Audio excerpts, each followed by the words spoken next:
Immigration office इसलिए ECR passport वालों से पूछताछ करता है, क्योंकि दोस्तों काफ़ी बार क्या होता है कि एजेंट है ना, बेचारे भोले भाले लोगों को इंडिया से ले जाके और वहाँ पे फंसा देते हैं। वहाँ पे बोलते हैं कि आपको इतनी सैलरी मिलेगी, ठीक है, आपके साथ आपको ये फैसिलिटी मिलेगी। फिर दोस्तों वहाँ पे है ना उनसे बहुत ही अलग अलग काम कराते हैं, यानी कि आपने देखा होगा कि है ना भेड़ बकरे चरवाते हैं सऊदी अरब में। दोस्तों काफ़ी ऐसी कंट्री, कम से कम 20-25 ऐसी कंट्री जो चाहती है कि है ना जो जिसके पास ECR पासपोर्ट है उसको है ना इमिग्रेशन से क्लियरेशन चाहिए दोस्तों, ठीक है। गल्फ़ की दोस्तों जितनी कंट्री है ना, सऊदी अरब हो गया, ठीक है, UAE हो गया, सूडान, दोस्तों मॉरिशस में भी है ना काफ़ी ऐसे बंदे हैं, ठीक है, जो ज़्यादा पढ़े लिखे नहीं हैं पर उनके पास भी ECR पासपोर्ट है, पर उनको स्किल्स आती है, तो स्किल्स के दम पे यहाँ पे आते हैं। तो इमिग्रेशन ऑफिसर है ना यही पूछता है मोस्टली कि भैया आपको क्या काम आता है, आप वहाँ पे करने क्या जा रहे हो, ठीक है ना, आपका कोई एग्रीमेंट हुआ क्या ना, वो शो करो, सब कुछ वो है ना पूछते हैं। और वो उनकी भलाई के लिए पूछते हैं, कभी उनका वहाँ पे जाके शोषण ना हो जाए।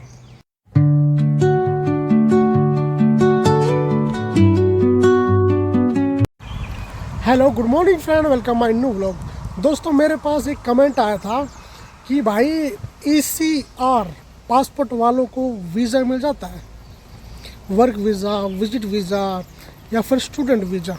तो दोस्तों आज मैं ना आपको ना इसी के बारे में बताऊंगा, क्या ECR पासपोर्ट वाले को वीज़ा मिल जाता है। ECR पासपोर्ट होता क्या है दोस्तों? ECR पासपोर्ट वो होता है कि जिस बंदे के पास ना 10th की मार्कशीट भी नहीं है, ठीक है, उनका बनता है ECR पासपोर्ट, ठीक है।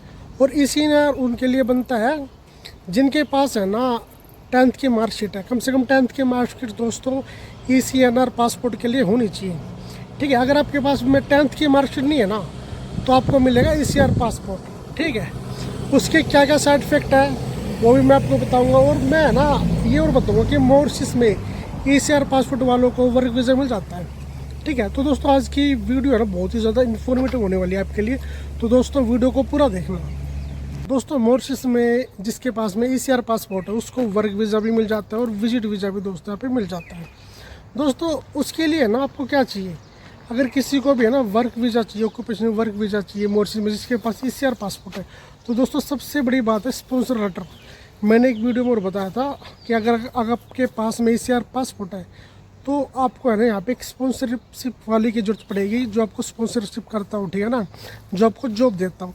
अगर आपके पास में वो लेटर है तो दोस्तों आपको ईजिली आपको वीज़ा मिल जाएगा। आपके पास में बेशक ECNR पासपोर्ट हो, बेशक ECR पासपोर्ट हो, ठीक है, कोई सा भी पासपोर्ट हो आपको जॉब मिल जाएगी और किसी भी कंट्री में आपको मिल जाती है। प्रॉब्लम किधर आती है वो मैं बताता हूँ आपको। देखिए मान लो आप है ना वीज़ा लेके गए, ठीक है, आप एयरपोर्ट पे जाते हो, ठीक है, तो इमिग्रेशन ऑफिसर है ना इंडिया में वो पूछताछ करता है कि आप कहाँ पे जा रहे हो, किस लिए जा रहे हो, आपको काम आता है, आपको स्पॉन्सर कौन कर रहा है, वो इसलिए पूछते दोस्तों इमिग्रेशन ऑफिसर वाले जो इंडिया में है ना। इंडिया में क्या होता है काफ़ी जो एजेंट है ना वो लोगों के साथ में ठगी कर देते हैं।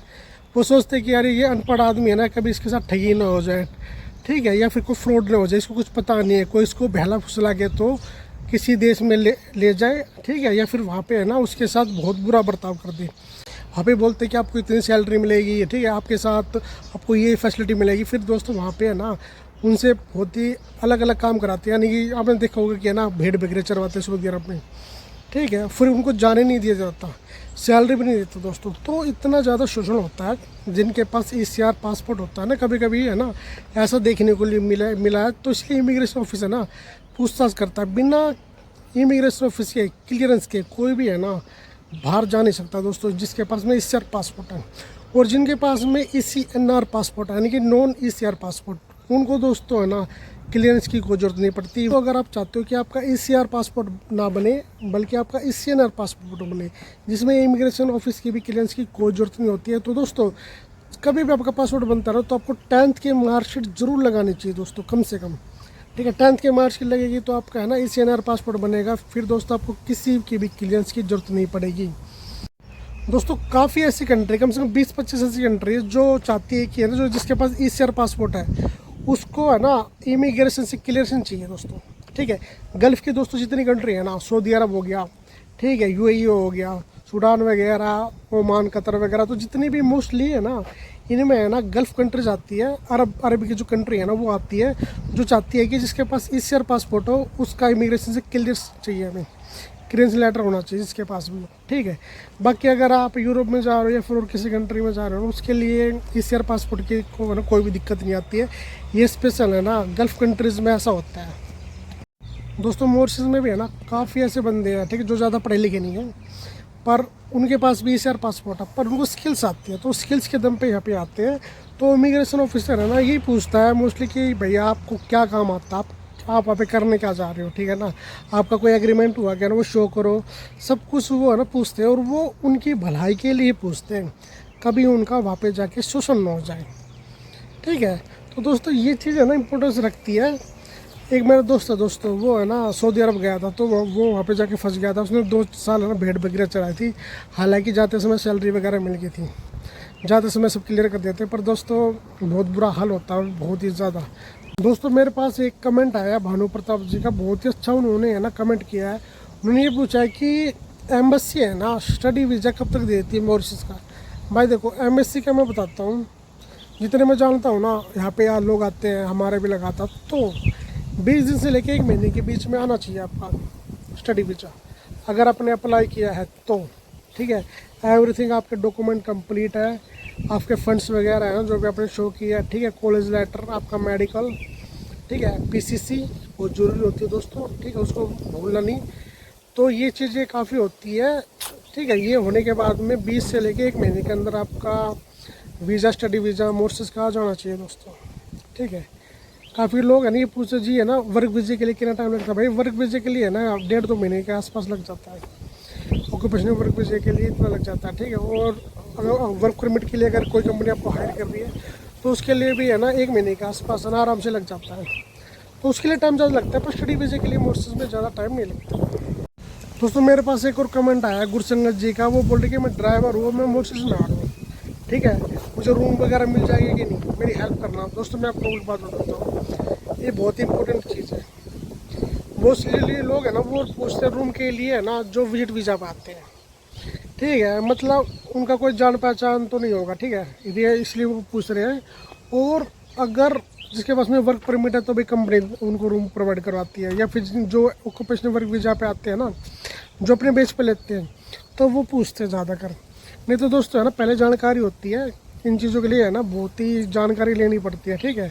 तो तभी है ना आप यहाँ पे रूम आराम से ले सकोगे, नहीं तो दोस्तों यहाँ पर रूम आराम से नहीं मिल सकता आपको। पहले आपको है ना किसी से बात करके आनी चाहिए, तभी आपको रूम मिलेगा। क्योंकि दोस्तों हम जब रूम चेंज करते हैं ना, हमें भी बहुत पहले ट्राई करना पड़ता है कि यहाँ पर रूम मिलेगा नहीं मिला, ऐसे रूम नहीं मिल सकता। रूम लेना है ना, अगर आपको सस्ता चाहिए तो आपको यहाँ पर रूम लेना पड़ेगा। 4,000 मॉरिशस रुपये में आपको एक बेड मिल जाएगा, ठीक है, एक रूम आपको मिल जाएगा 8 से लेकर 10,000 मॉरिशस रुपये में, यानी कि 20,000 इंडियन मनी में, ठीक है, 1 महीने के लिए। होटल वगैरह में आप स्टे नहीं कर सकते, होटल तो बहुत ही ज़्यादा महंगा है, बहुत ही ज़्यादा महंगा दोस्तों यहाँ पे होटल वगैरह में स्टे करना। तो रूम ही है ना, रूम ही आपको लेना पड़ेगा, सब फैसिलिटी आपको मिलेगी, किचन एवरीथिंग वगैरह पूरा घर मिलता है यहाँ पे। तो किचन, वॉशरूम वगैरह, ठीक है, सब कुछ मिलेगा आपको, लॉबी वगैरह, बैठने के लिए टीवी वगैरह, तो फैसिलिटी आपको यहाँ पे सारी मिलेगी, ठीक है। तो दोस्तों अगर आप मॉरिशस में आते हो ना तो पहले से आप है ना ये पता करके आओ भाई मुझे रूम मिल जाएगा नहीं मिलेगा, कोई आपके एजेंट हो या फिर आप अपने दम पे आ रहे हो ना, फिर भी दोस्तों पूछना चाहिए। क्योंकि आप होटल में स्टे, उसके लिए दोस्तों बहुत ही ज़्यादा पैसा चाहिए होटल में स्टे करने के लिए। दोस्तों मेरे पास में कमेंट आया है लक्ष्मण पवार को, उन्होंने बोला कि भाई मैं 10वीं फेल हूँ, मैं क्या करूँ। भाई आप 10वीं फेल हो कोई दिक्कत नहीं है, आपका ऑक्यूपेशनल वर्क वीज़ा लग सकता है, ठीक है, अगर आपको कोई स्पॉन्सर यहाँ पे करे तो, ठीक है। 2.5-3 लाख के आसपास आ सकता है खर्चा इसका, पर 3 साल का आपका वो है ना ऑक्यूपेशनल वर्क वीज़ा मिल जाएगा, उससे आप है ना यहाँ पे आ सकते हो। पर आपके पास कोई ना कोई स्किल्स होनी चाहिए दोस्तों, ठीक है। आपका ECR पासपोर्ट है ना बनेगा तो है ना यहाँ पे वीज़ा तो आपको मिल जाएगा, पर कोई ना कोई स्किल्स आ जाए तो वो आपके लिए बहुत ही ज़्यादा अच्छा है, ठीक है। तो दोस्तों ये चीज़ें है ना काफ़ी डिपेंड्स करती है, जिसके पास में ECR पासपोर्ट है, ठीक है, उसको स्किल्स आनी चाहिए, स्किल्स आओगे ना तो दोस्तों बहुत ही अच्छा है।